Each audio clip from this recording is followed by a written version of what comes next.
వేళలో మా ప్రభా మేము ఇక 40 రోజులు నీతో గడపాలని మేము తండ్రి నిబంధన చేసి ఉంటున్నాం ప్రభా. ఏది ఏమైనప్పటికీ నాన్న, ఏది తండ్రి హెచ్చులు తగ్గులైనప్పటికీ నీ సన్నిధి మేము విడువము నాయన. మీ ప్రసన్నతను మేము మానుకోం ప్రభా. నీ కృపని విడిచి పారిపోం ప్రభా. మేము ఇక్కడే ఉంటాం ప్రభా. ఇస్తున్నాము ద్వారా బద్రి వృక్షం కింద ఏలియా పరిగెత్తి పడినట్లు మేము నీ సన్నిధిలో పడిపోతాం నాయన. నీ ప్రసన్నతలో ఉంటాం నాయన. నీ సన్నిధానంలో మాకు ఆనందం ఉంది నాయన. మీ సన్నిధానంలో మాకు ఉత్సాహం ఉంది నాయన. మీ సన్నిధానంలో యెహోవాకే జయము జయము జయము అనే ఘోషములు మాకు ఉంటున్నాయి ప్రభా. అవును, నీ సన్నిధిలో ఉండుట వల్ల దయ్యాలన్నీ కూడా దేవుని కుమారుడైన యేసు అని కేకలు వేయించుంటున్నాయని ప్రభా నీ మాట మేము ధ్యానం చేసి ఉంటున్నాం ప్రభా. అలాగ మేము కూడా నీ సన్నిధిలో గడిపినప్పుడు నిత్యంగా ఈ దురాత్మలన్నీ, చీకటి శక్తులన్నీ, అంధకారం అంతా కూడా వీరు దేవుని కుమారులు, క్రీస్తును అంగీకరించిన వారు, క్రీస్తు రక్తంలో కడగబడిన వారు, క్రీస్తు రక్తం ద్వారా కవచించబడి ఉంటున్నారు, వాళ్ళు కవర్ చేయబడ్డారని ప్రభా దురాత్మల సాక్ష్యములు చెప్పబోతున్నందుల కొరకే వందనాలు. వారి చుట్టుప్రక్కల అగ్ని ఉంది అని చెప్పడానికి ప్రారంభించినందుల కొరకే స్తోత్రం. వచ్చిన ప్రతి కుటుంబాలు, వచ్చిన ప్రతి బిడ్డల చుట్టూ నీ కంచె ఉంటున్నందుల కొరకే స్తోత్రం. నీ రక్తపు కోట ఉంటున్నందుల కొరకే స్తోత్రం. మమ్మల్ని అందరిని ఆరాధికులుగా చేస్తున్నందుల కొరకే స్తోత్రం. నిన్ను సేవించే బిడ్డలుగా చేస్తున్నందుల కొరకే స్తోత్రం. మా దీపాలను వెలిగించుచున్నందుల కొరకే మీకు స్తోత్రం. ఆరిపోకుండా మీరు కాపాడుతున్నందుల కొరకే స్తోత్రం. ఓ ప్రభా, జడివానల సుడి గాలిలోన నీ యొక్క తైలం మా మధ్యలో ఉంటుంది కాబట్టి, నీ యొక్క అభిషేకమైన ఆయిల్ మా మధ్యలో ఉంది కాబట్టి, అందుకే ప్రభా ఆరిపోకుండా మీరు నిలబెట్టినందుల కొరకే మీకు స్తోత్రం. దేవుని ఆత్మ మాలో ఉండడం వల్ల నుచ్చరింప శక్యము కాని మూలుగల చేత మేము మొర్ర పెడుతుంటున్నాం నేను. మీరు జవాబులు ఇస్తున్నందుల కొరకే మీకు స్తోత్రం. అన్న అయితే బహు దుఃఖ క్రాంతురాలై ఎవరికి చెప్పుకోకుండా నీకు చెప్పుకున్నది నాయన నువ్వు మేలు చేసి ఉంటున్నావు. అలాగే ఈ 2025లో మాకు అనేకమైన గొప్ప గొప్ప కార్యాలు జరగాలని, గొప్ప గొప్ప అద్భుతాలు జరగాలని తండ్రి యేసు నామము ద్వారా మా ప్రభా మీ సన్నిధిలో మేము నిలబడి ఉంటున్నాం ప్రభా. ఈ 2025 మాకు ఒక గొప్ప సంవత్సరంగా నిలబడిపోను గాక. ఓ జీవితంలో మర్చిపోకూడదు నాయన. అబ్రాహాము మరవనటువంటి ఆ అద్భుతాన్ని మీరు చేసి ఇస్సాకునిచ్చి ఆయన కన్నీరుని తుడిచి ఆయన తండ్రి వేదనని తొలగించుంటున్నారు, అవమానాన్ని తొలగించుంటున్నారు. సంతానము లేదు అన్న ఒక తండ్రి, ఆ యొక్క తండ్రి దుఃఖాన్ని మీరు దూరం చేసి ఉంటున్నారు, ఆ అవమానాన్ని తొలగించుంటున్నారు, రెట్టింపు ఘనత ఇచ్చుంటున్నారు. నిజంగా ఇది దేవుడు చేశాను, నిజంగా ఇది నవ్వులకు కలిగించిన అన్నట్లుగా ఈ 2025లో కూడా మా యొక్క పరిచర్యలో కానీ, మా కుటుంబాలలో కానీ, ఇక్కడ వస్తున్న బిడ్డల జీవితాల్లో కానీ సైతాన్ని మీకు అది లేదు ఇది లేదు అని అనుకోకుండా, ఓ మీరు దేవుని కుమారులు, దేవుని బిడ్డలు, అగ్ని చేత ఆవరించబడిన వారు అని అది సాక్ష్యము పలుకున్నట్లుగా ఈ ప్రార్థనలు మండును గాక, మండును గాక, మండును గాక, మండును గాక తండ్రి, మండును గాక. నేను సీనాయి పర్వతం పైన వచ్చిన నీ మహిమ నాయన, నీ సన్నిధి నాయన, యేసు ప్రభును, యాకోబు, పేతురు, యోహానులు వెళ్ళి కొండ మీద తండ్రి ప్రార్థన చేసినప్పుడు నీ యొక్క ముఖము సూర్యుని ప్రకాశం వల్ల మార్చబడినట్లుగా ప్రార్థనకు వస్తున్న మా అందరి యొక్క ముఖాలు కూడా, మా కుటుంబాలు కూడా, మా బిడ్డలు కూడా, ఇక్కడ వస్తున్న ప్రతి ప్రజలు వేస్తున్నాము ధర ఈ అంత్య దినములలో మేము ప్రకాశించుదుము గాక, ప్రకాశించుదుము గాక, ప్రకాశించుదుము గాక. ప్రతి యొక్క బలహీనత తొలగిపోవాలా, ప్రతి రోదన తొలగిపోవాలా, ప్రతి కృంగుదల తొలగిపోవాలా, ప్రతి వేదన మూలుగులు లయమైపోవాలా. వచ్చిన మేమందరము తండ్రి ఇప్పుడు ఆత్మతో ఆరాధన చేయుదుము గాక, ఆత్మతో స్తుతించుదుము గాక, ఆత్మతో జయ ఘోషములు మేము పలుకుదుము గాక. దేవునికే మహిమయు, ఆయన నామానికే మహిమయను ప్రభా మేము కీర్తనలు పాడినట్లుగా నీ కృప చూపించమని వేడుకుంటున్నాం తండ్రి. నీ సన్నిధి మా మధ్యలో ఉండును గాక, నీ రక్తాన్ని మా అందరి పైన మేము ప్రోక్షించుకుంటున్నాం. నీ ఆత్మ రాగలిగిన బిడ్డలు అందరూ నడిపించును గాక, ప్రేరేపించును గాక, తాకును గాక, సిద్ధపరచును గాక, దూతలు తెచ్చుదురు గాక అని మేము ప్రార్థిస్తుంటాం. అలాగే ఫేస్బుక్ లోను యూట్యూబ్ లోను చూస్తుంటున్న బిడ్డలు అందరూ కూడా ఈ అభిషేకము తాకును గాక. నీ అగ్ని ప్రజెన్స్ వాళ్ళు టచ్ చేయను గాక. వారి ఇళ్లలో ఒకవేళ చీకటి శక్తులు, అంధకార శక్తులు, చేతబడి శక్తులు, మాంత్రిక తాంత్రిక శక్తులు ఉన్నట్లయితే, సైతాన ప్రభావాలు ఉన్నట్లయితే ఈ అగ్ని వాటిని బర్న్ చేయను గాక. వేస్తున్నాము మెల్ట్ అయిపోవును గాక, అవి రాక్ బూడిదైపోవును గాక అని మేము ప్రార్థిస్తుంటున్నాం. బ్లెస్ చేయండి తండ్రి, మీ చేతులు సమర్పిస్తుంటున్నాము తండ్రి. ఆమేన్.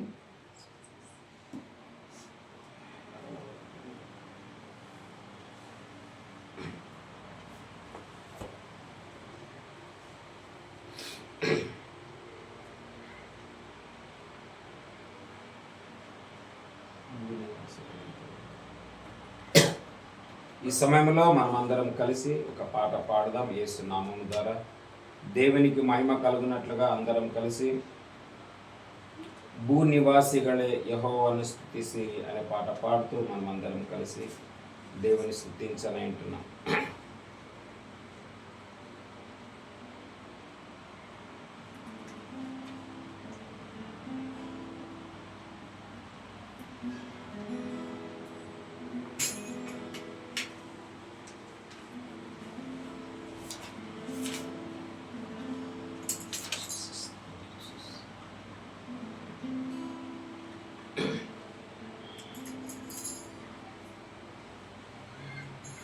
దేవుని యొక్క నామానికే మహిమ కలుగును గాక. హల్లెలూయా, హల్లెలూయా. భూనివాసిಗಳೇ యెహోవాను స్తుతిసిరి, భూనివాసిಗಳೇ యెహోవాను స్తుతిసిరి, సంతోషದಿಂದ ಒಂದು ಕೂಡಿ ಸಂಗೀತದಿಂದ ಸ್ತುತಿ ಮಾಡಿ, ಸಂತೋಷದಿಂದ ಒಂದು ಕೂಡಿ ಸಂಗೀತದಿಂದ ಸ್ತುತಿ ಮಾಡಿ, ಆತ ಒಳ್ಳೆಯವನು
మనల్ని చీకటిలో నుండి, అంధకారంలో నుండి, ఐగుప్తు నుంచి విడిపించింది ఒకే ఒక కారణం అదేమిటంటే మనం దేవుని స్తుతించాలని. హల్లెలూయా. అందుకే ప్రభు ఇంకా మనకి ఆయన స్తుతించేది, ఆయన ఆరాధించేది దేవుడు మనందరికీ నేర్పించును గాక. హల్లెలూయా.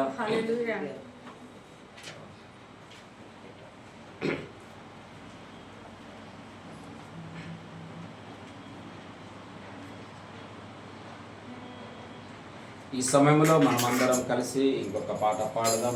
దేవుడు మనలందరినీ ఒక మంచి కాపరి ఉండే ప్రభు మనల్ని కాపాడుతూ వస్తుంటున్నాడు కాబట్టి ఆయనకు మించిన కాపరి ఎవరు లేరు. ప్రభు అన్నాడు, నేను మంచి కాపరిని, నా గొర్రెల కోసం నేను ప్రాణం పెట్టేదని అన్నాడు. హల్లెలూయా.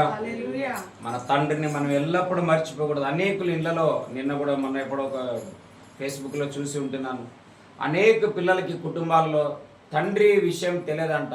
ఎందుకంటే పిల్లలు లేచే లోపల తండ్రి పనికి వెళ్ళింటాడు, మరలా వాళ్ళు రాత్రి నిద్రపోయిన తర్వాత ఆయన వస్తాడు కాబట్టి తండ్రి గురించి ఎక్కువ తెలియదన్నమాట. అలాగే దేవుడు కూడా ఆత్మ ఇంటున్నాడు. ఆయన మన కంటికి కనపడటం లేదు, ఆయన పరలోకంలో ఉన్నాడు, సమస్తాన్ని ఆయన నడిపిస్తున్నాడు.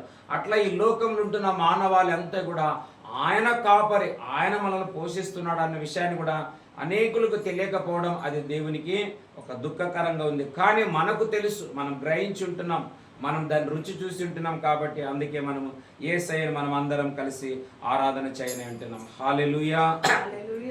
యెహోవా నా మంచి కాపరి, యెహోవా నా గొప్ప కాపరి, యెహోవా నా మంచి కాపరి, యెహోవా నా గొప్ప కాపరి, నేనాయన గొర్రెలు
దేవుని యొక్క నామానికి స్తుతి కలుగును గాక, మహిమ కలుగును గాక. ప్రభు దేవుడు అందరినీ మరొకసారి ఈ యొక్క సాయంకాల వేళలో ప్రభుని ఆరాధించడానికి, అంతేకాదు యేసు ప్రభు మనకి మంచి కాపరి, ఆయన పచ్చిక గల చోట్ల పరుండబెడతాడంట శాంతికరమైన జలముల చెంత. శాంతికరం అంటే అర్థం ఏంటంటే, అనేక సార్లు జింకలు అడవిలో ఏదో ఒక చెరువులో, ఏదో ఒక బావిలో, లేకుంటే ఏదో ఒక ఊటలో నీళ్లు త్రాగడానికి వెళ్తాయి. అవి అమాయకంగా ఉంటాయి, వాటికి ఏం తెలియదు. కానీ అదే నీటిలోనే ఏముంటాయంటే మొసళ్ళు ఉంటాయన్నమాట, క్రొకడైల్స్ ఉంటాయి. అవి ఏం చేస్తాయంటే, అవి ఎక్కడో దొంగతనంగా దాక్కొని ఉంటుంది. కానీ అవి వాటికి తెలియదు కాబట్టి నీళ్ళు తాగడానికి వెళ్ళినప్పుడు ఇవి ఆహారంగా వాటిని తినేస్తాయి. కానీ మన ప్రభు అలా కానే కాదు. హల్లెలూయా. ప్రతి దానిని బంధించి ఎక్కడ మనకు శాంతి కలుగుతుంది, ఎక్కడ మంచి ఆహారం ఉంటుంది, ఎక్కడ నెమ్మదిగా నిద్రపోగలమో దేవునికి తెలుసు. ఆ ప్లేస్లో ఖచ్చితంగా మనల్ని నడిపిస్తాడు ఆయన. హల్లెలూయా. మన దేవుడు యేసేపు గోసేను కంటే కూడా గొప్పవాడు. అందుకే ప్రభు అన్నాడు, సమస్త జనులారా నా ఎదుకు రండి, నేను మీకు విశ్రాంతినిస్తానన్నాడు. హల్లెలూయా. స్తుతి ಮಾಡುವೆ ಕರ್ತನಿಗೆ, ಅದ್ಭುತ ರಕ್ಷಕಗೆ, ದಿನಾಂತ ದಿನವೆಲ್ಲ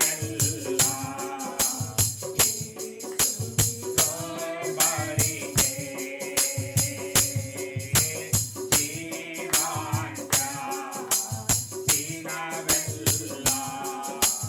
ಯೇಸುವಿಗೆ.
పాటలో చివరి లైన్లో నిజంగా నాకు ఎంతో ఈ మాట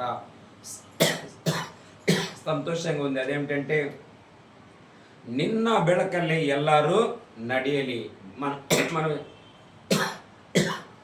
మనం చేసే ప్రార్థనలు, మనం చేసే ఈ ఆరాధనలు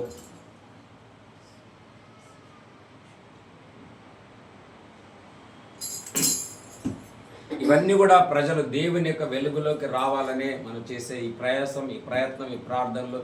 ఆనాడు కూడా ఏలియా కూడా అన్నాడు, ఎంతకాలం మీరు అటు ఇటు ఉంటారు, ఒకవైపుకు రండి అని ఆయన పిలిచినట్లుగా నేడు కూడా ఈ ప్రార్థనలు, ఈ ఆరాధనలు, ఈ వాక్యము, ఈ సందేశాలు, ఈ యొక్క శబ్దాలన్నిటి కూడా కేవలం యేసును నమ్మాలని, అందరూ ఏ కుల మత భేదాలు లేకుండా ప్రతి వాళ్ళు కూడా దేవుని యొక్క రాజ్యానికి చేరాలనేదే ఈ యొక్క ప్రార్థన అంశమైంటున్నది. హల్లెలూయా.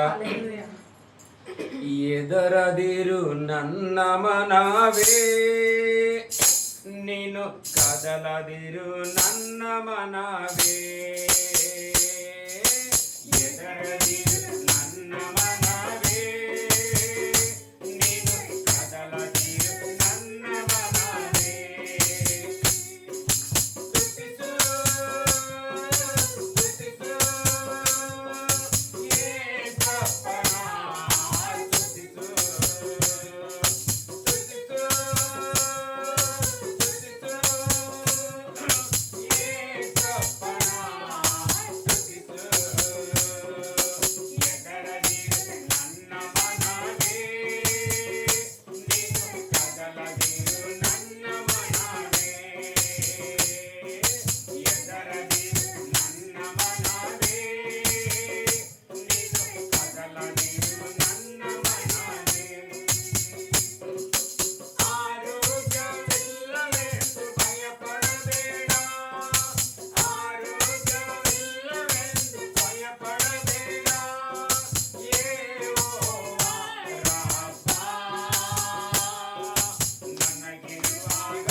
అనేక యేసు ప్రభు అన్నాడు, భయపడుకుడి, నేను మీకు సదాకాలం తోడై ఉంటానని ఆ ప్రభువే మనకు చెప్పి ఉంటున్నాడు. కాబట్టి ప్రభుని మనం ఎల్లప్పుడూ, ప్రభా నీ సన్నిధి, నీ తోడు నీడు నాతో ఉండి నన్ను నడిపించుము దేవా అని మనము ప్రభుని అడగనే ఉంటున్నాం. హల్లెలూయా.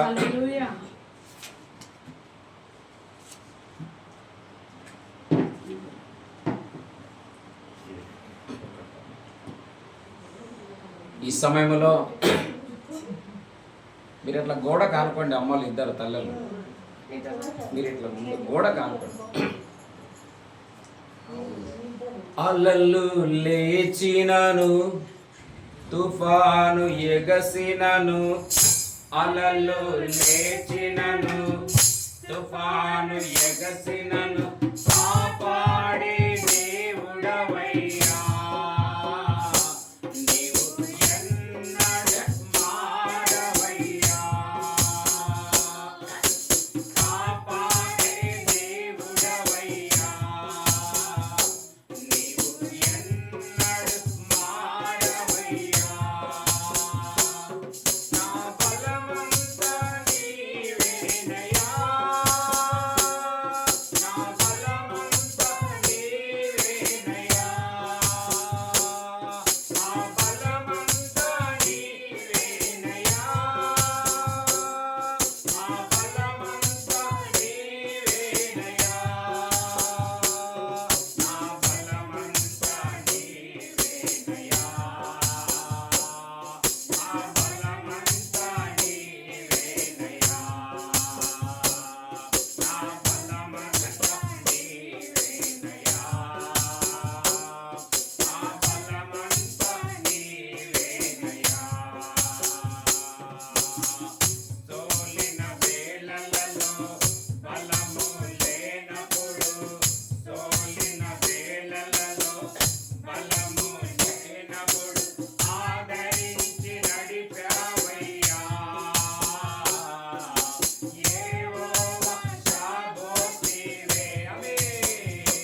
బలమంతా నీవేనయ్యా,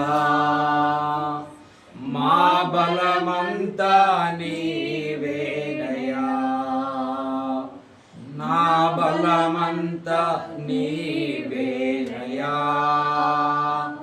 మా బలమంతా నీవేనయ్యా. హల్లెలూయా. అవును రాజా, మా బలము నీవే యేసయ్యా.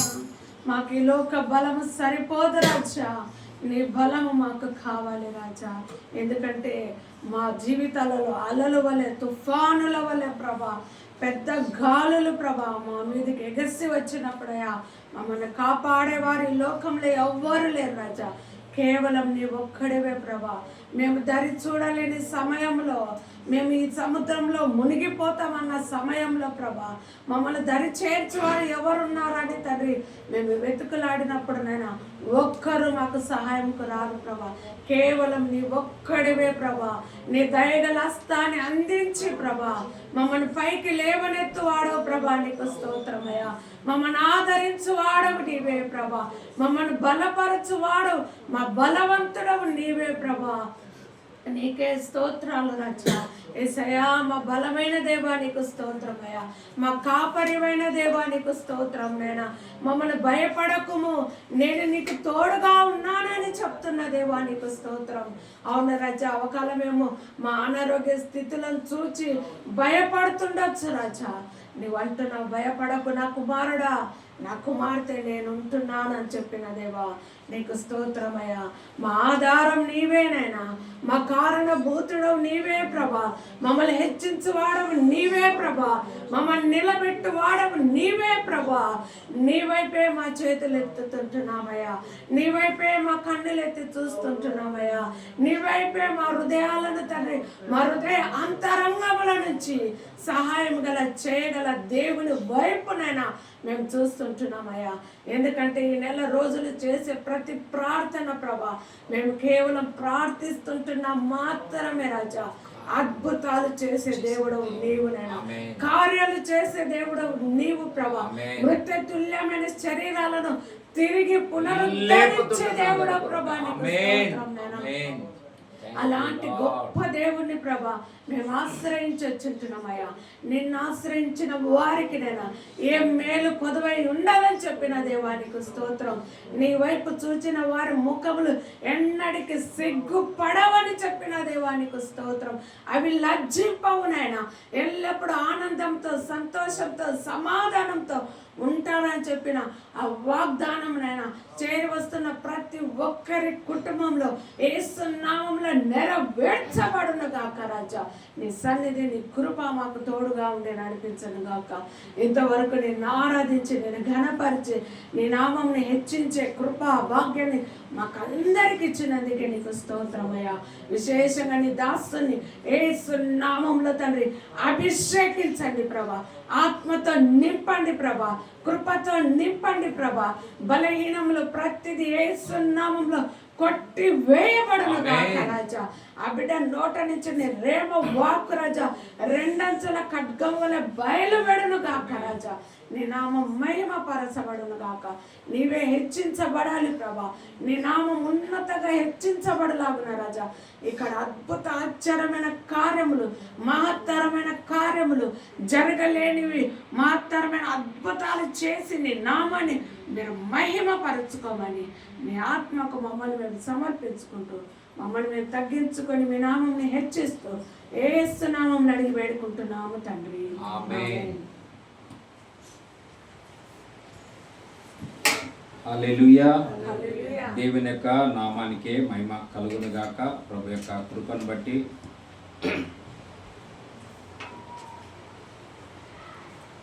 మనము 21 రోజు దాటి 22వ రోజులకి వచ్చినట్లుగా ప్రభు మనందరికీ కృప చూపుతూ అలాగే క్రొత్త బలాన్ని ఇస్తున్నందుకు కొరకే దేవునికి మహిమ కలుగును గాక. హల్లెలూయా. నేను నిశ్చయంగా నమ్ముతున్నాను, ఈ ప్రార్థనల ద్వారా ఒక క్రొత్త బలాన్ని నేను పొందుకుంటున్నాను. హల్లెలూయా. ఇప్పుడు ఒక పాట పాడాం కదా, ఏమని? నా బలమంతా నీవేయా, దాని కిందలో నేనేమంటాను, నాన్న కాదు మనం, ఒకసారి నేను అనాలి, ఒకసారి మనము అనాలి. హల్లెలూయా. అట్లా సన్నివేశాన్ని బట్టి దాన్ని పాడినప్పుడు దానికి ఒక ఇప్పుడు మనం నేనే పాడాను అనుకో, చూసినారు అది ఆయన కోసమే పాడినారు అనే వాళ్ళు కూడా ఉంటారు అనమాట. మనం అందరం వచ్చినప్పుడు అందరం అని వాడాలి, ఒకరు ఉన్నప్పుడు నేను. ఇంకోటి, ఈ పాట నేను వ్యక్తిగతంగా ఒకవేళ పాడినట్లయితే నేను ఏడ్చి ఏడ్చి ఏడ్చి కింద పడిపోతాను నేను. ఎందుకనంటే ఇప్పుడు మన ఇంట్లో ఒక చిన్న పాప ఉంది అనుకోండి, ఒక 5 నెలలు 6 నెలలు 1 year పాప ఉంది, ఒక బాబు ఉంది, బాగా ఏడ్చినాడు అనుకోండి, ఏడుస్తుంటే వాళ్ళమ్మ అట్లా ఏడాల, ఏడు ఏడు అంటదే, ఏమంటా చెప్పండి? వాని కండ్లలో నీళ్ళు వచ్చిందంటే ఎత్తి పట్టుకొని, అయ్యో నా బంగారు నా బంగారు ఏడుచున్నావా లారు అని ఏం చేస్తుంది? సమాధానపరచడానికి. ఎట్లా తల్లి స్పర్శ కలిగిన వెంటనే ఆ బిడ్డ యొక్క కన్నీరు ఆగుతుందో, ఈ పాటను కూడా అప్పుడప్పుడు నా బాధలో నా దుఃఖంలో నేను ప్రార్థన చేసి ఏడ్చి పడిపోయినప్పుడు తెలియని ఒక స్పర్శ నన్ను తాకుతుంది అనమాట. నాకు అప్పుడు నా హృదయంలో ఉండే బాధ, దుఃఖం, వేదన, బరువు అన్నీ తాకిపోతాయి. ఎవరుండరు, కానీ ఎవరో ఒక వ్యక్తి నన్ను స్పర్శిస్తాడు, ఓయ్ నేను నీతోనే ఉండాలి, ఎందుకు నేను అంత బాధపడతా ఉంటాడు అనమాట. హల్లెలూయా. అట్లా మనం ఈ ఆత్మ సంబంధమైనటువంటి అనుభవంలోకి మనం రావాలా. హల్లెలూయా. ఈ ప్రార్థనలు ఎందుకంటే మనం అందరం ఆయన మీద ఆధారపడడానికి ఈ ప్రార్థనలు. హల్లెలూయా. ఈరోజు కూడా ఒక పాస్టరు నాకు ఒక ఫోన్ చేశాడు, ఏమని, ఒక స్థలంలో ఒక ఫంక్షన్ ఉంది, ఒక ప్రేయర్ ఉంది, అక్కడికి మనం వెళదామని చెప్పాడు. కానీ నేను దానికి ఒప్పుకొని, ఎందుకు తెలుసా? 40 రోజులు నేను నీతోనే ఉంటానని దేవునితో ఒప్పందం చేశాను. ఒక్కరోజు కూడా అటు ఇటు అయిపోయినట్లయితే నా ఇన్ని రోజుల ప్రయాసం, ఈ ప్రయత్నం, ఈ ఒప్పందం, ఈ అంత త్యాగం సున్నా అయిపోతుంది. హల్లెలూయా.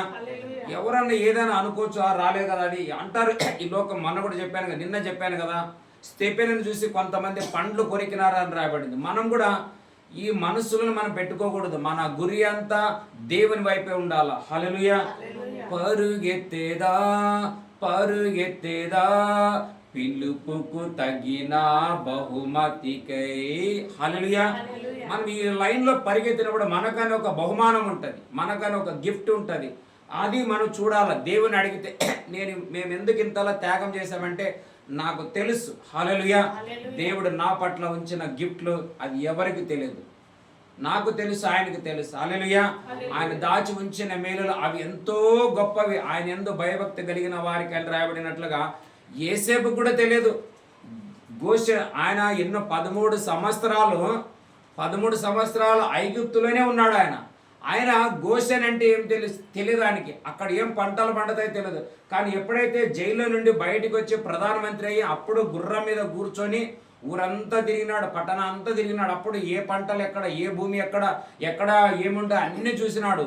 అప్పుడు తెలిసింది. అలాగా దేవుని ఆత్మకు మనం సరెండర్ అయిపోతే మనల్ని ఆయన ఒక స్టెప్ పైకి తీసుకొని వెళ్ళి గద్ద ఎట్లా పైన తిరిగి కన్ను చూసి ఎక్కడ నాకు ఎర్ర మాంసం దొరుకుతుందో వెతుకుతుందో దేవునిలో ఉంటే దేవుడు మనకి అది చూపిస్తాడు అనమాట. హల్లెలూయా. ఆ విధంగా మనం 21 రోజు దాటి ఈ 22వ రోజులకి దేవుడు తెచ్చినందుల కొరకే దేవునికి మహిమ కలుగును గాక. ఈరోజు కూడా కొద్దిసేపు మనం వాక్యం ధ్యానం చేసి తర్వాత కేవలం పేరుకని వచ్చినామని మాత్రమే కాక కార్యములు చూచుదుము గాక. హల్లెలూయా. ఈ 40 రోజులు 20 రోజు ఒక ఎత్తు ప్రార్థన, ఇంకా 20 రోజులు ఇంకొక ఎత్తు ప్రార్థన అని చెప్పాను నేను. హల్లెలూయా. 20 రోజులు ప్రార్థన ఏం చేశా అంటే నాకు కూడా తెలియదు. స్టార్టింగ్ అంటే 40 రోజులు అని అట్లా అనుకో ఒక పాయింట్ పెట్టి చేస్తాము. 20 రోజుల తర్వాత దేవుడు నాకు చెప్పాడు, ఇక మీదట ప్రార్థన ఇట్లా ఉండాలని చెప్పాడు అనమాట. అట్లా మనం ప్రార్థన చేంజ్ చేసినాం. దీంట్లో మొదటిది ఏమిటంటే అన్యులు రక్షించబడాలా, లేకుంటే దేవుని ఎరగని వాళ్ళు దేవుని దగ్గరికి రావాలా. నేను అనుకుంటాను మనీ ఆంటీ ఏ చర్చికి పోలేదు ఇప్పటి వరకు. హల్లెలూయా. ఒక్క ఆత్మ వచ్చినా చాలా పరలోకంలో సంతోషిస్తుంది. ఇది మొదటి సాక్ష్యం. రెండవ సాక్ష్యం ఏమిటంటే నిన్న వారి యొక్క కోడలు అందరు వెళ్ళినా ఆమె ఆఖరి వరకు ఆగింది. ఆమె ఒక సాక్ష్యం చెప్పింది. ఏం సాక్ష్యం చెప్పింది? చదవండి. ప్రకటన గ్రంథం 2:15 వాక్యంలోనే చదువుకుందాం మనం. ప్రకటన గ్రంథం 2వ అధ్యాయం 15వ వచనం, 5వ వచనం అనుకుంటా, 5:15 ఉండాలి చూడండి. 5వ వచనం, 5వ వచనం. ఏ స్థితిలో నుండి పడితివో అది జ్ఞాపకము చేసుకొని మారు మనసు పొంది ఆ మొదటి క్రియలను చేయుము. అట్లు నీవు చేసిన అట్లు చేసి ఉమ్, నీవు ఉమ్, మారు మనసు పొందితేనే సరి, ఉమ్, లేని ఎడల నేను నీ యొద్దకు వచ్చి నీ దీపస్తంభమును ఆ, దాని చోట నుండి ఆ, తీసివేతును. హల్లెలూయా. హల్లెలూయా.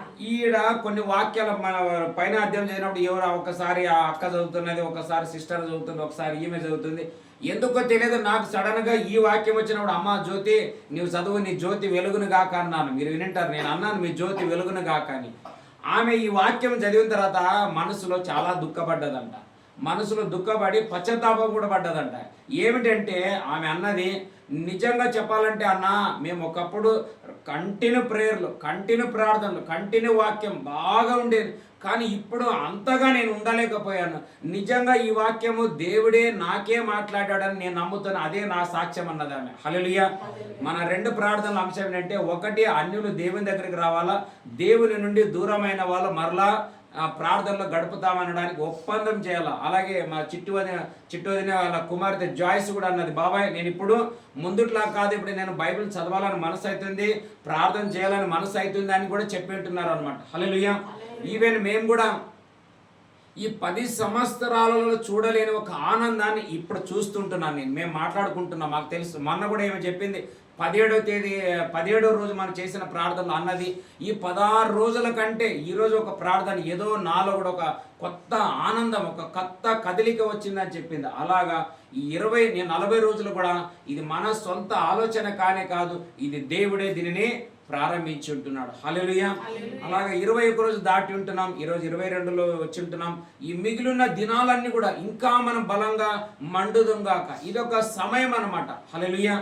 ఈ సమయం దాటితే మరలా ఇలాగ మనకు దొరుకుతుంది లేదు, నేను చెప్పలేను, మీరు చెప్పలేము. చదువుకుందాం ఈ సమయంలో మొదటి రాజుల గ్రంథం. నిన్న చదివిన వాక్యాన్ని మరలా చదువుకుందాం.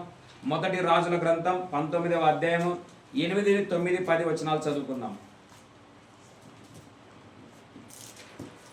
అతడు లేచి భోజనము చేసి ఆ భోజనపు బలము చేత 40 రాత్రి పగలు ప్రయాణం చేసి దేవుని పర్వతం అని పేరు పెట్టబడిన హోరేబునకు వచ్చి, చాలు హోరేబునకు వచ్చానని రాయబడింది. హల్లెలూయా.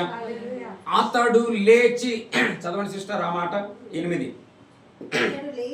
అతడు లేచి ఆ భోజనపు చేత, ఏ భోజనము? ఆ భోజనము బలము చేత 40 రాత్రింబగళ్ళు ప్రయాణము చేసి, చాలా హల్లెలూయా. ఆ భోజనం చూడండి, ఇప్పుడు రాత్రి అవుతుంగలే మన అందరికీ మనం భోజనం చేస్తే తప్ప రాత్రి మనం పండుకోలేము కదా. మనం పగులు ఎన్ని నీవు దోశలు తిను, ఇడ్లీలు తిను, పూరీలు తిను, ఏం తిన్నా రాత్రి అయిన వెంటనే కొద్ది గొప్పన మన అందరికి కొంచెం బలమైన ఆహారం కావాలా. అది రొట్టెలు కావచ్చు, లేకపోతే అన్నం కావచ్చు, లేకపోతే బిర్యానీ కావచ్చు.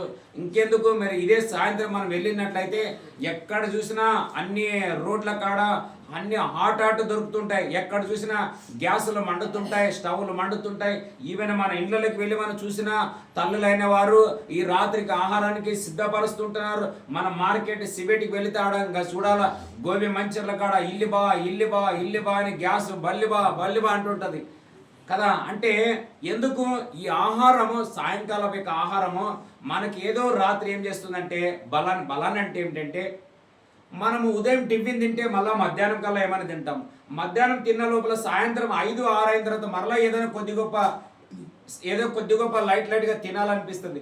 రాత్రి అయిన వెంటనే మరలా అన్నం తినాలనిపిస్తుంది. కానీ ఇప్పుడు మనము తినే ఈ ఆహారం ఉదయం తిరిగి మరలా 10 గంటలు లేదా 8 గంటల వరకు రాత్రి అంతా ఏం చేస్తుంది తెలుసా?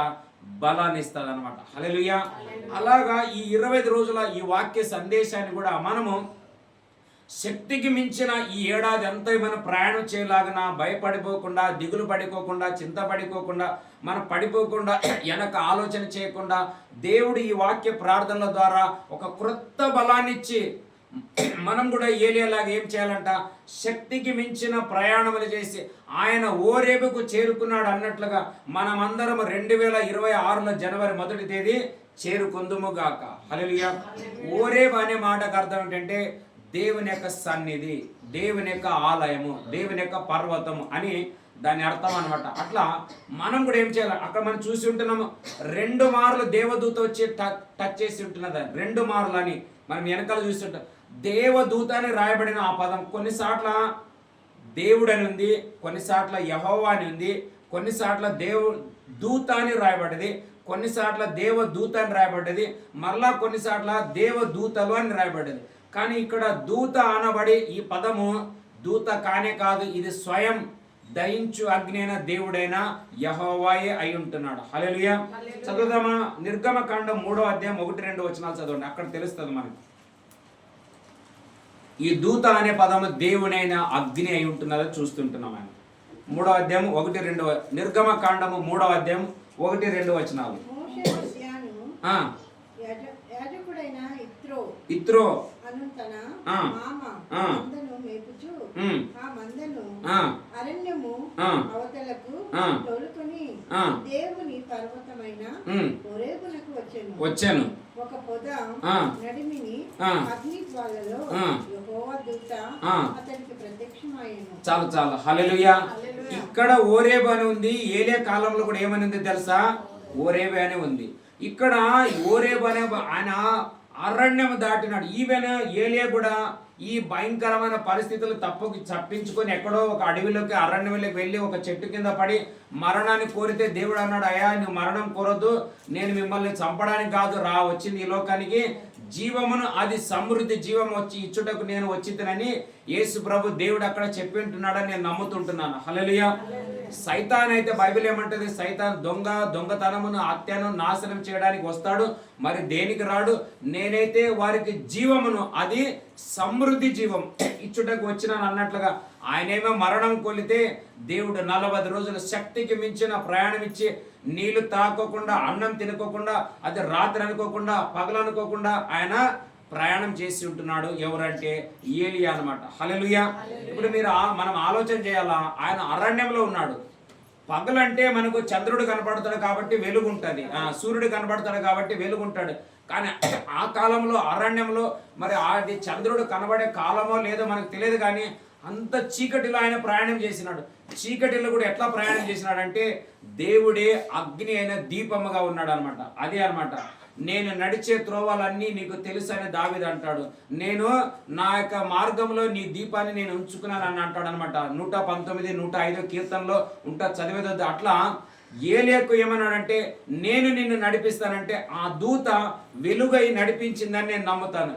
ఇంకా మనం అది వెలుగు ఎట్లా కనుక్కోవాలంటే 3 జ్ఞానులని ఒక నక్షత్రం ఎక్కడికి తెచ్చిందంటే వారిని యేసు ప్రభు ఎక్కడైతే జన్మ పొందింటున్నాడో, ఎక్కడైతే పశువుల పాకలు ఉంటున్నాడో ఆ స్థానానికి ఎవరు నడిపించిందంటే ఒక నక్షత్రం నడిపించింది అనమాట. ఆ నక్షత్రమే యేసు క్రీస్తు అయి ఉంటున్నాడు. అట్లా ఇక్కడ కూడా మోసేకు పొదలో ఒక చదవండి ఆ సిస్టర్, అది 2వ వచనం చదవండి. 3:2 నిర్గమకాండం 3వ అధ్యాయం 2వ వచనం. ఒక పొద నడిమిని అగ్ని జ్వాలలలో యెహోవా దూత అతనికి ప్రత్యక్షము ఆయను. అతడు చూచినప్పుడు అగ్ని గాని కాలిపోలేదు. అప్పుడు మోసే ఎలా కాలిపోలేదు? ఈ గొప్ప ఏమంటది? హల్లెలూయా. జీవితంలోనే ఇలాంటి ఒక గొప్ప అద్భుతం మోసే ఎప్పుడు చూడలేదు. ఫస్ట్ 40 ఏళ్ళు ఐగుప్తులో ఉన్నాడు, ఇట్లాంటిది ఎప్పుడు చూడలేదు ఆయన. మరలా ఆటి నుంచి వచ్చి ఇప్పుడు మామ దగ్గర ఇప్పుడు ఆల్రెడీ 40 ఏళ్ళు అయింది. 40 ఏళ్ళు అయిన తర్వాతనే దేవుడు ఆయనని సేవకు పిలిచినాడు అనమాట. అంటే 80 సంవత్సరాల వయసు అయినప్పటికీ కూడా ఇలాంటి అద్భుతం జీవితంలో ఎప్పుడు చూడలేదు. ఈవెన్ ఏలియా కూడా జీవితంలోనే అంత పెద్ద పరిచర్య చేసినప్పటికీ కూడా ఒక ఆహారము, ఒక అప్పము, ఒక నీళ్లు త్రాగడం వల్ల 40 రాత్రులు 40 పగలు ప్రయాణం చేసినట్ల చరిత్రలోనే ఆయనకి కనబడలేదు. కాబట్టి అది ఒక ఆశ్చర్యంగా ఉండేను. హల్లెలూయా. నేను చెప్పే మాట ఏమిటంటే మన ఈ ప్రార్థనల ద్వారా కూడా, నేను నిన్న రాత్రి కూడా ప్రార్థన చేశాను, మేము మధ్యాహ్నం కూడా మరలా కొద్దిసేపు ప్రార్థన చేసుకుంటున్నాం. ఎందుకంటే ఈ ప్రార్థనలో ఎప్పుడు చూసి ఉండకూడదు. అట్లాంటి ఒక మిరకల్ జరగాల, అది హిస్టరీలో నిలబడిపోవాలి. హల్లెలూయా. అలా మాకే కాదు, వచ్చిన ప్రతి బిడ్డకి, రిక్వెస్ట్ రాసిన ప్రతి తల్లికి, చెల్లికి, ప్రతి వారికి ఈసారి ఒక గొప్ప మిరకల్ జరగాలి. అదే కాదు, ఈ 2 రోజులు ఈసారి 2 రోజులు మనం పరిచయం బయట పెట్టాలనుకున్నాం. ఈ 2 రోజులకు కూడా దేవుడే ఒక దూతను పంపించి ఒక రొట్టెను నీళ్లను పంపాలి ఆయన. హల్లెలూయా. జరుగుతుంది అంటారా లేదా? జరుగుతుంది అన్నా, జరుగుతుంది అని అంటున్నాం మనం. హల్లెలూయా. కానీ నేను ఒక కాన్ఫిడెన్స్ పెట్టాను, నాకు ఇట్లాంటిది నేను చూపించే తీరాల, ఇది నీవు చేసే తీరాల. అప్పుడే ఇది నీవే స్టార్ట్ చేసిన నేను నమ్ముతాను. ఇప్పుడు ప్రారంభించింది ఇది మేము కాబట్టి విశ్వాసం నాకు రావాలా, నమ్మకం నాకు రావాలా, మీకు కాదు. నేను విశ్వాసం లేకుండా, నేను నమ్మకుండా, నేను అద్భుతాలు చూడకుండా దేవుడు అద్భుతం చేస్తాడని మీకు చెప్పడం అసాధ్యం. ఎందుకు ఈరోజు అనేక కుటుంబాలలో, అనేక స్థలాల్లో, అనేక జీవితాల్లో అద్భుతాలు జరగవంటే మనకు ఉన్నవారే అద్భుతాల వాళ్ళకే రుచి ఉండదు కాబట్టి అద్భుతాల గురించి కొంతమంది మాట్లాడరు, స్వస్థతల గురించి మరి ఆ కార్యాలు అనేక కొన్ని కొంతమంది మాట్లాడరు. ఎందుకంటే వాళ్ళే అద్భుతాలు చూడరు అనమాట. హల్లెలూయా. అద్భుతం అంటే కేవలం రోగాలు పోయినాయి, దయ్యాలు పోయినాయి, స్వస్థతలైనాయి, అభిషేకం వచ్చినప్పుడు కింద పడిపోయిన అట్లా కాదు. వింత అంటే అర్థం ఏమిటంటే లైఫ్లోనే చూడలేదు అలాంటి అద్భుతం. హల్లెలూయా. అలాంటి ఒక మిరకల్స్ మనం చూడాలి. అలాంటిది ఇప్పుడు నేను కూడా ఏమిటంటే నేను అన్నాను ఈ 2 రోజుల మీటింగ్కి, అందుకే వీళ్ళకి చెప్పాను, కొంచెం ఇది ఎట్లా అవుతుంది, ఇది ఎట్లా అవుతుంది, దానికి ఎంత అయితే, దీనికి ఎంత అయితే కొంచెం అడిగి కనుక్కోండి. ఇదంతా ఒక మనం రికవర్ పెట్టి దేవుని అడుగుదాం. ఈసారి ఎవరిపైన భారాలు మోపేది వద్దు మనకి. హల్లెలూయా.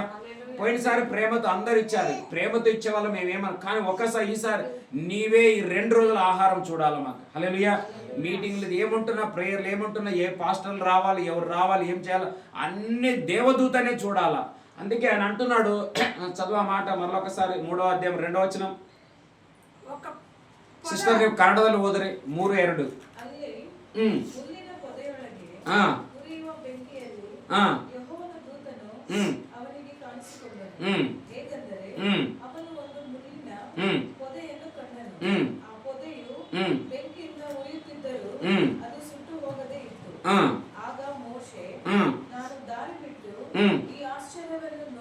ఏమంటది?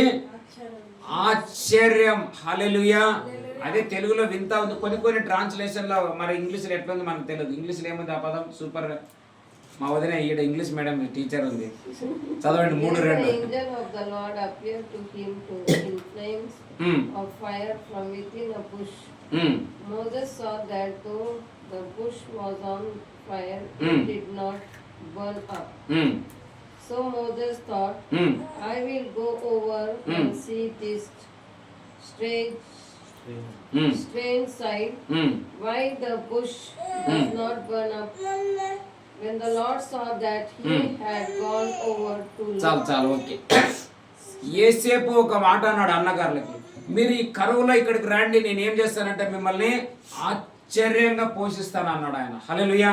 ఈ మాటలు కొన్ని ఈసారి ప్రసంగం కూడా, వాక్య ధ్యానాలు కూడా నాకు కూడా పోయినసారి 21 రోజు వచ్చిన దానికంటే కూడా ఈసారి వచ్చిన వాక్య సందేశాలు కొంచెం సూపర్ న్యాచురల్గా ఉండాలి. నా విశ్వాసం, నా హార్ట్, నా స్పిరిట్, నా అంతరాత్మ కూడా ఒక క్రొత్త బలాన్ని పొందుకుంటుంది అనమాట. హల్లెలూయా. అట్లా ఏమంటున్నాడు, ఇది ఏదో కొత్త వింతగా ఒక న్యాచురల్గా ఉంది కదా, చూసామని వెళితే అప్పుడు అంటాడు, ఇది దగ్గరికి రావద్దు, ఇది దేవుని యొక్క సన్నిధి. ఇది పాత నిబంధనకి క్రొత్త నిబంధనకి చాలా వ్యత్యాసం ఉంది. కానీ క్రొత్త నిబంధనలు ఏమంటున్నాడు తెలుసా? అగ్ని అయిన దేవుడే మనలోనే ఉంటున్నాడు అనమాట. హల్లెలూయా.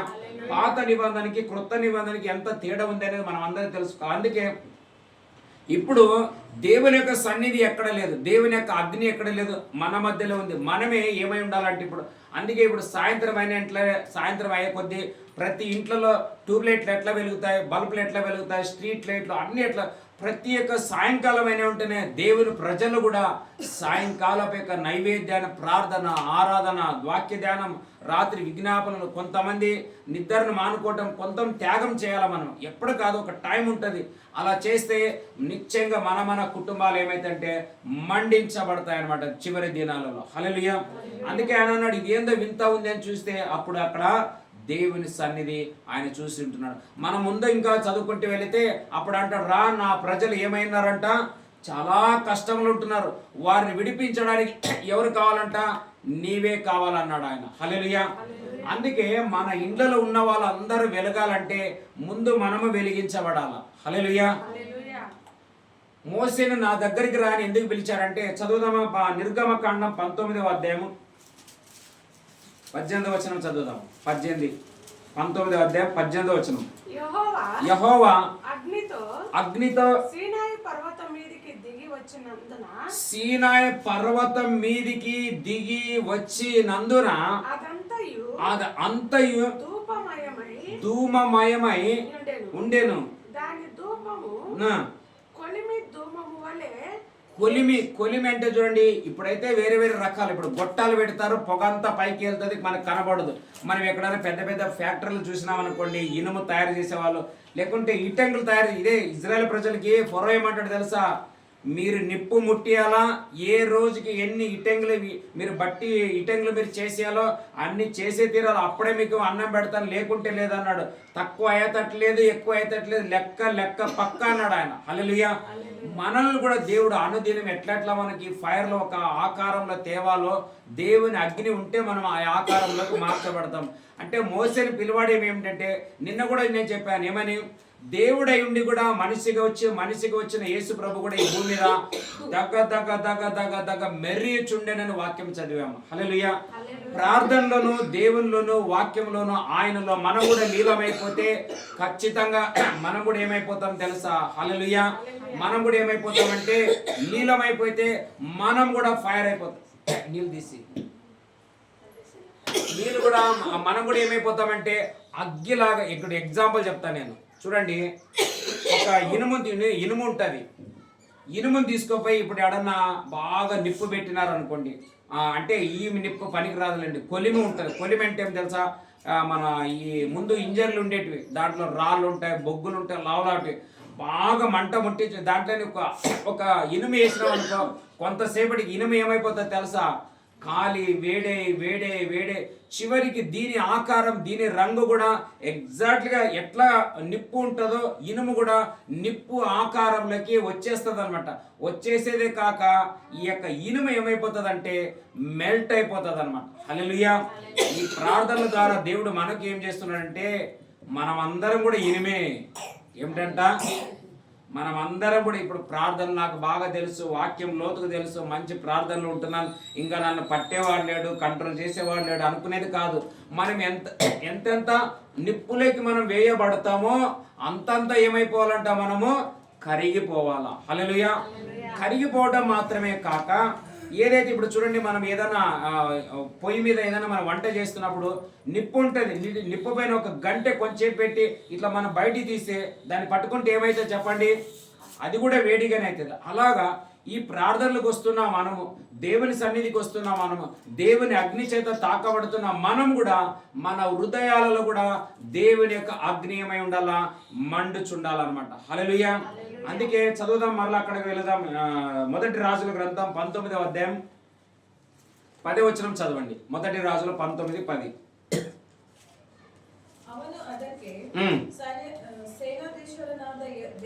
దేవరే యెహోవానే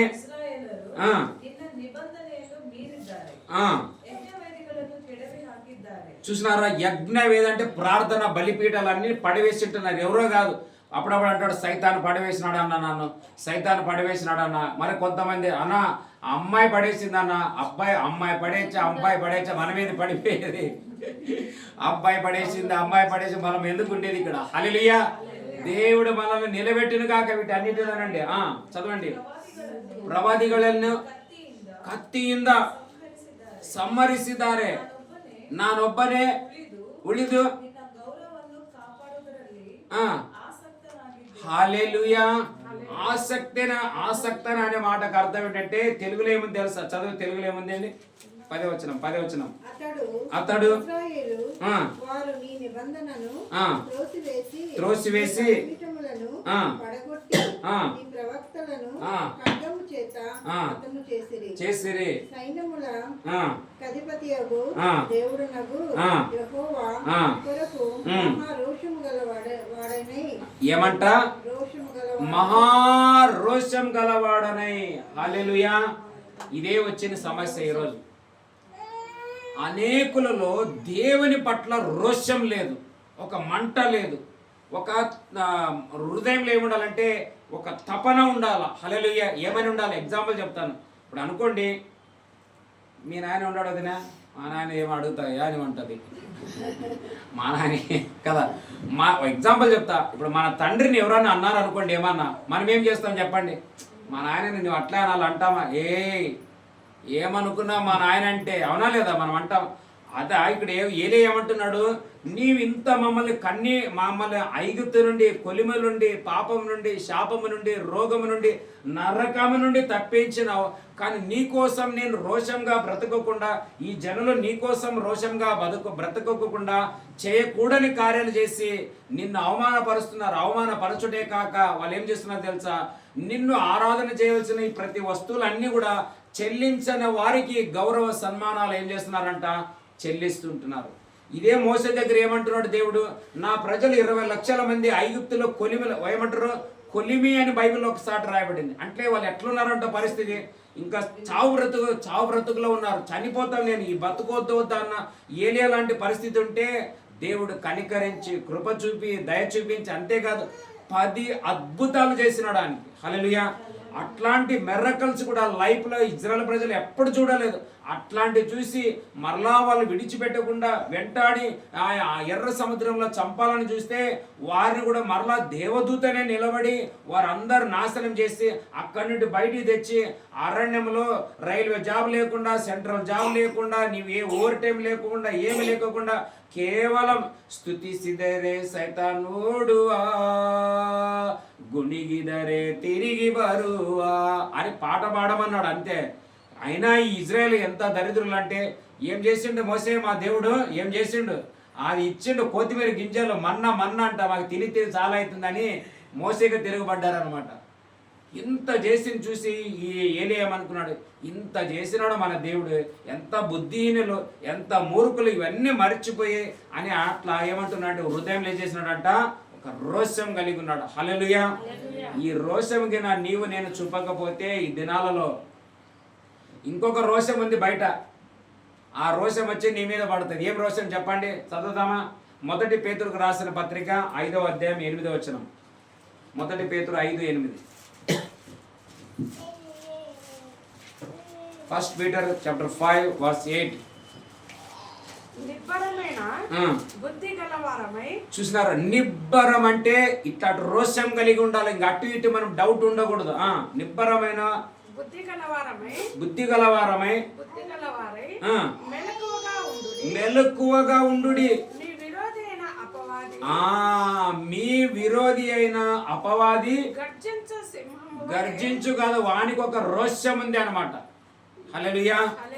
వాడు ఒక పక్క రోషము లేదంటే రౌద్రుడై, క్రూరుడై, ఎవరు తిందునా ఎవరు చూడండి. మీ అందరికీ తెలుసు, మొన్ననే ఒక దుర్ఘటన జరిగింది మన పట్టణంలో. 2 పిల్లలు, యవన కుమారులు, ఏ టైంలో ఏదో విన్నాను, తెల్లారుజాముననే ఏదో బండి అంత ఉదయాన్నే పోవాల్సిన అవసరం ఏమొచ్చింది? ఏమి జాబులా, లేకుంటే సెంట్రల్ గవర్నమెంట్ ఏదైనా బిజినెస్ అర్జెంట్ పని లేదు.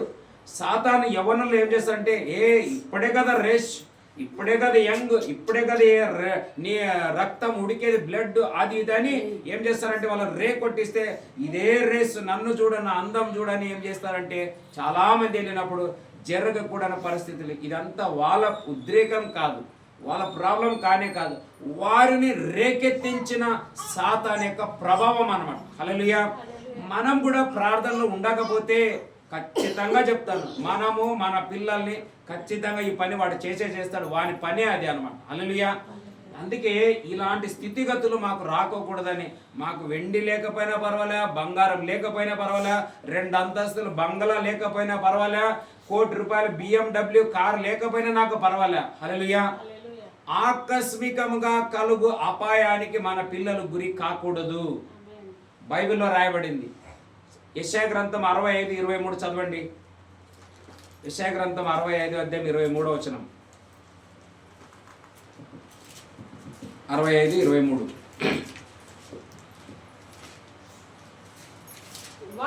వారు వృధాగా ప్రయాసపడరు. చూసినారా, వారు వృధాగా ప్రయాస పడరు. ఆకస్మికముగా కలుగు అపాయము నొందుటకై పిల్లలను ఏం చేయరంట వాళ్ళు కనరు. వారు యెహోవా చేత ఆశీర్వదించబడిన వారు అగుదురు. మనం కన్నా మన పిల్లలందరూ ఎవరి చేత ఆశీర్వదించబడతారంట? మనం నమ్మాలి ఈ వాగ్దానాలు. హల్లెలూయా.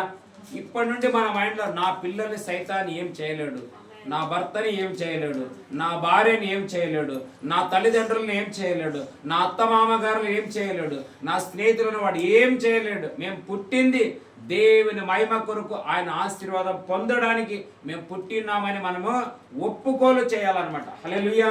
ఎట్లా మనం ఎక్సెప్ట్ చేస్తామో అట్లా సైతాను వారు విడిచిపెట్టి, అమ్మో వీళ్ళని ముట్టలేని వీళ్ళు ఏమంటాడు. అందుకే మనం ఒక వాక్యం చదివాను, ఏమని? సైతాను ప్రభును చూసిన వెంటనే దేవుని కుమారుడైన నజరేయుడైన యేసు పరిశుద్ధుడా, మాతో మీకేం పని, నన్ను నాశనం చేయడానికి నీవు వచ్చితివా అని అన్నాడు. అంటే అర్థమేమి? 40 రోజుల తర్వాత ఆయన అగ్గిగా తయారైపోయి ఉంటున్నాడు. ఫస్ట్ ఏమో శరీరంలో బ్యాప్టిజం తీసుకున్నాడు, తర్వాత ఆత్మ దిగి వచ్చింది. ఇప్పుడు ఆయన 40 రోజులు అరణ్యంలో ఉండే లోపల ఆయన ఏమైపోయినాడంటే ఒక నిప్పుగా తయారైపోయి ఉంటున్నాడు. ఎట్లా అరణ్యంలో 40 సంవత్సరాలు మోసే ఉంటే యేసు ప్రభు 40 రోజులకే ఒక నిప్పుగా తయారైపోయి ఉంటున్నాడు అనమాట. అందుకే ఇంకోటి ఉంటుంది, ఎఫెసీయులకు రాసిన పత్రికలోనే 6వ అధ్యాయం 11, 12 ఉంటుంది. సాతానిక అగ్ని బాణాలని ఉంటుంది. చదవండి, అక్కడ ఉంటుంది అనుకుంటా వాక్యం. 6వ అధ్యాయంలో, ఎఫెసీయులు 6వ అధ్యాయం 10 లేదా 11లో ఉంటుంది. ఎఫెసీయులకు రాసిన పత్రిక 6వ అధ్యాయం సాతానిక అగ్ని బాణాలని ఉంటుంది.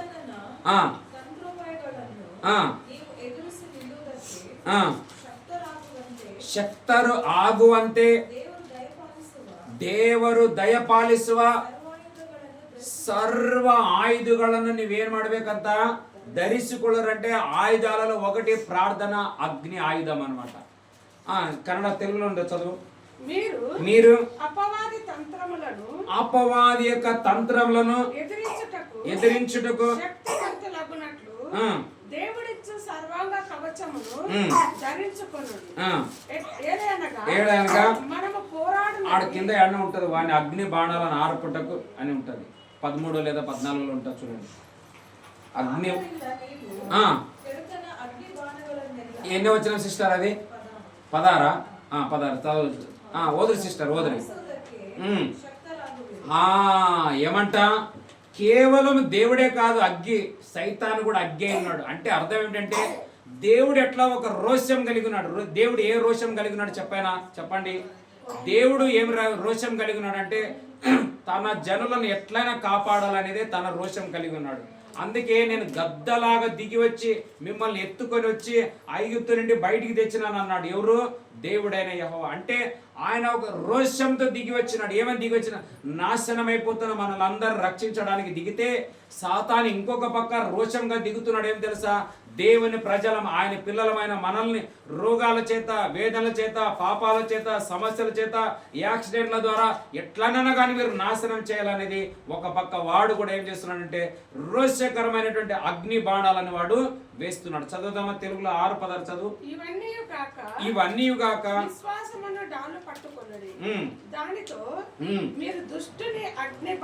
చూసినారా? స్పష్టంగా మాట రాయబడింది అక్కడ. ఏమంట? దుష్టుడు వాడు కూడా వానికున్న రోషం మనకుండాలి. బైబిల్ అంటది వాడు ఓవర్ టైం చేస్తున్నాడంట. కనీసం మనం ఉన్న టైం అన్నా అందుకే దేవుడు ఏమన్నాడు? వాడు రాత్రింబగలు తిరుగుతున్నాడు. కానీ మనం ఎట్లా అంటే సమయమును పోనివ్వక సద్వినియోగం చేసుకోండి. అందుకే మేము కూడా కొంతమంది బతిమలాడుతాం, అమ్మ నాయన రాండి, టైం ఉంటే మీకు ఎక్కడైనా పనులకు వెళితే వాటికి వెళితే నో ప్రాబ్లం, కానీ ఈ సమయం మరలా వస్తుంది అన్న దానికి నో గ్యారంటీ. హల్లెలూయా. అందుకే మనం ఏం చేయాలంటే మనం ఏం చేయాలంటే మనము, మన పిల్లలు, మన కుటుంబాలు ఎల్లప్పుడూ రక్తపు కంచెలో, అగ్ని కంచెలో, ప్రార్థన కంచెలో కాపాడుకోవాలి. మన దీపాలు వెలుగుతుండాలి. చూడండి, ఒక ఇల్లు చీకటిగా పాడుపడింది అనుకోండి, త్రాగబోతులు, బీడీలు తాగేటోళ్ళు, సిగరెట్లు తాగేటోళ్ళు, తప్పుడు పని చేసేటోళ్ళు, ఆడెవరు లేరా పా ఆడికి పోదాం అంటాడు. అట్నే సైతాన్ కూడా ఏమంటుందంటే, ఒక ఇంటిలో ప్రార్థన లేకపోతే, ప్రార్థన దీపం లేకపోతే, వాక్యం లేకపోతే, నామం లేకపోతే, యేసు రక్తం చుట్టూ గోడలకి కవచముగా లేకపోతే, ఇది మనకు మంచిది పా ఎడబై మనం కూడా వాళ్ళతో హాయిగా బెడ్ వేసి పెట్టింటారు, సోఫా వేసి పెట్టింటారు, మనం కూడా వాళ్ళతో కలిసి టీవీ చూద్దామని, భలే ఉంది చూడు చూడు చూడని చూచు వాడు మొబైల్ పెట్టి అట్నే నిద్రపోతాడు.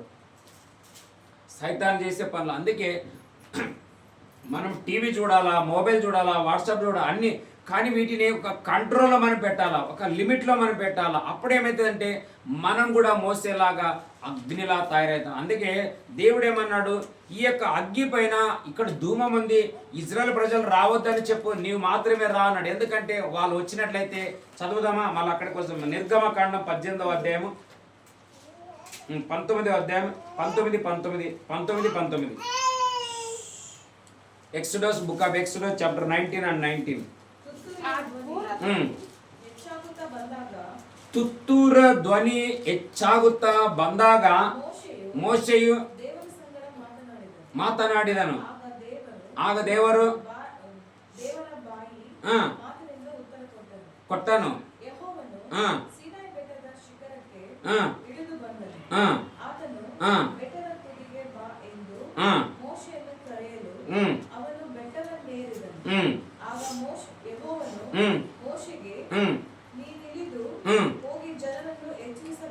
ಎಚ್ಚರಿಸಬೇಕು.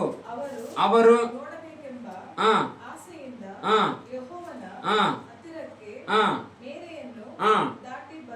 ಬಂದರು. ಹಾಗೆ ಬಂದರೆ చూసినారా? హల్లెలూయా.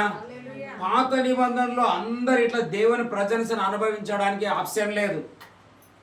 నేను కూడా ఒకప్పుడు నాకు కూడా కొంచెం ఆత్మీయంగా నాకు ఆశ ఉండేది, ఇంకా లోతుగా ఇప్పటికేం తక్కువ లేదు. మేము ఇంకా వాక్యం ఎట్లా చదవాలా, ప్రేయర్ ఎట్లా చేయాలా, ఈవెన్ ఉదయం కూడా 1 గంట మన ప్రేయర్ పెట్టింట కొంచెం కూడా నిద్ర రాకుండా లేచిన వెంటనే నా మైండ్ అంతా డిస్టర్బ్ లేకపోతే నేను నిద్రపోతే అస్సలేను, ఎవరు లేపినా లేను. అట్లాంటి నేను అన్నిటిని చంపుకొని ఇంకా మనం పెరగాల. ఎందుకంటే ఎంత ఉన్నా మనకు తక్కువ.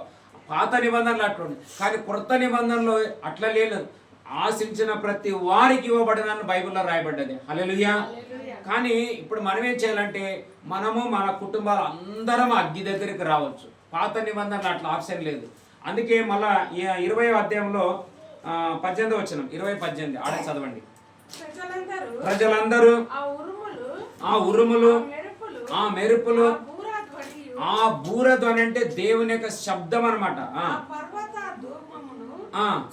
చూచి భయపడిరి. తొలిగి దూరముగా నిలిచి మోసెతో ఇట్లనేరి, నీవు మాతో మాట్లాడము, మేము విందుము.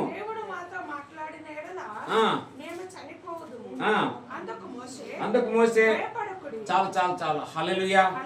ప్రజలందరూ చూసినారు అక్కడ శబ్దం భయంకరంగా, ఉరుములు. అంటే దేవుని సన్నిధి ఎట్లయితే కొండపైకి వచ్చిందో, కొండ కూడా ఏమైపోతుంది తెలుసా?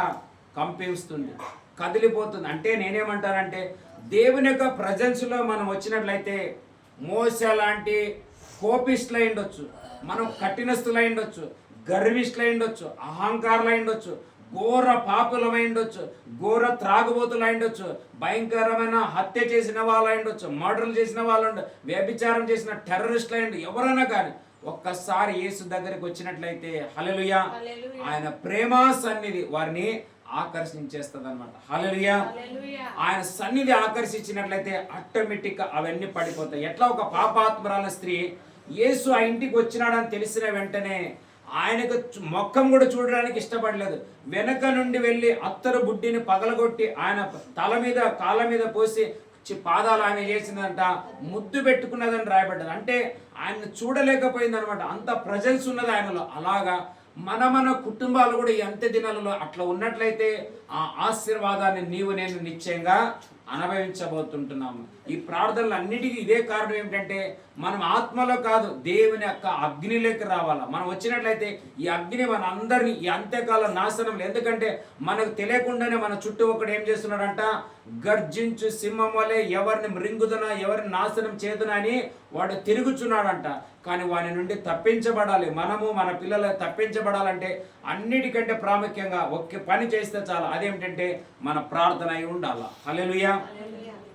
అందుకే ఏవేమంటాడు, నా కుమారులు నా వెనకల ఎక్కడ పాపం చేసి దేవుని ఉగ్రతకు గురి అయిపోతారో అని ప్రతి దినము మానక నేను వారి కోసం ప్రార్థన చేస్తున్నాను. మనం కూడా ఈ ప్రార్థనలు ఎందుకు ఇప్పుడు నేర్చుకోవాలా మనం అందరము. హల్లెలూయా. ఈ ప్రార్థనలు ఏం నేర్చుకోవాలంటే మనము మన కుటుంబాలు దీపాలలాగా మండాల. హల్లెలూయా. నీ హృదయంలో ఒక మంట వచ్చును గాక. హల్లెలూయా. అందుకే ఒక స్థలంలో ఇద్దరు నాయని గ్రామానికి వెళ్ళేటప్పుడు నీకు తెలియదా, ఆయన మనతో మాట్లాడుతున్నప్పుడు మన హృదయంలో మంట పుట్టలేదని రాయబడింది. చదవండి లూకా సువార్తలు. ఇక్కడ కూర్చోమ్మా, ఇక్కడే కూర్చో, ఏం కాదు. లూకా సువార్తలో ఒక వాక్యం ఉంటుంది. లూకా సువార్త 24వ అధ్యాయము 32వ వచనం చదవండి. 24:32. అప్పుడు వారు ఆయన త్రోవలో మీతో మాట్లాడుచు, చూసినారా, ఆయన లేకపోతే ఇప్పుడు ఈ చర్చిలో లేకపోతే ఈ ప్రార్థనలో ఈ ఆల్టర్ ఆఫ్ ఫైర్ అనబడుతున్న ఈ ప్రార్థన మందిరములో ఆయన మనతో మాట్లాడుతున్నప్పుడు లేఖనములను మనకు బోధపరచుచున్నప్పుడు మన హృదయము హల్లెలూయా. ఈ ప్రార్థన ద్వారా మన హృదయంలో ఏమో రావాలా, డబ్బులు రాకపోని, జాబులు దొరకదు. దయచేసి మీ అందరికి చాలా మంది ప్రేయర్ రిక్వెస్ట్లు ఏముంటాయంటే, ప్రార్థన విన్నపాలు ఏముంటాయంటే, దేవునిలో లోతు వద్దు మాకు, పైన ఆయన ఇస్తే చాలంటాం. నేను ఇస్తాడని నాకు తెలుసు, కానీ దయచేసి దేవునిలో మన ప్రేమలో లీలం కాకోకుండా పైనవే మనం అడిగినట్లయితే ఏమీ పొందుకోలేము. ఇలాగ మనం ఎన్ని సంవత్సరాలు ప్రయాసపడినా ఆశీర్వాదాన్ని నేను పొందుకోలేము. హల్లెలూయా. దేవుడు మోసేకి ఏమంటాడు, వాళ్ళందరిని అక్కడే నిలబెట్టు, నువ్వు సీనాయి పర్వతానికి రా అంటాడు. మళ్ళా కొంతసేపటికి వాళ్ళందరూ కూడా ఆశ పుడుతుంది. ఏం తెలుసా, అరే మోసే పోయి ఎంత బాగా దేవునితో మాట్లాడితే ముఖం ప్రకాశిస్తుంటే మన ముఖాలు ఎందుకు మాడిన ముఖాలాగా వంకాయ వాడిపోయినట్లు ఉంది, మనం కూడా పోదాం అని సీనాయి పర్వతం పోతుంటే దేవుడు అన్నాడు, వాళ్ళకి చెప్పు ఈ పరిస్థితి వాళ్ళు భయంకరంగా ఉంటుంది, వాళ్ళు భరించలేడు అన్నాడు ఆయన. హల్లెలూయా. తర్వాత ఆయన వచ్చి అందుకే వాళ్ళంటారు, లేదు దేవుడు మాట్లాడిన శబ్దాలు మా హృదయం గుండెలు బద్దలైపోతుంటేనే మేము వినలేకపోతున్నాం, నీవు వినుము, ధర్మశాస్త్రం రాసుకొని రా, వచ్చి మాకు బోధిస్తే చాలు, మేము విని ఆయన మార్గంలో మేము ఏం చేస్తామంట, నడుస్తామని చెప్పాడు. అదే ధర్మశాస్త్రం అనమాట. హల్లెలూయా. కానీ క్రొత్త నిబంధనలు అట్లా కాదు. ఇక్కడ ఉంటున్న ఇద్దరు ఏమంటున్నారు, నాయని గ్రామానికి వెళుతున్న ఇద్దరు వ్యక్తులు యేసు గురించి మాట్లాడుతున్నారు. చదవండి 32వ వచనం చదవండి సిస్టర్. కన్నడ ఓదరి. ఆಗ ಅವರು ಒಬ್ಬರಿಗೊಬ್ಬರು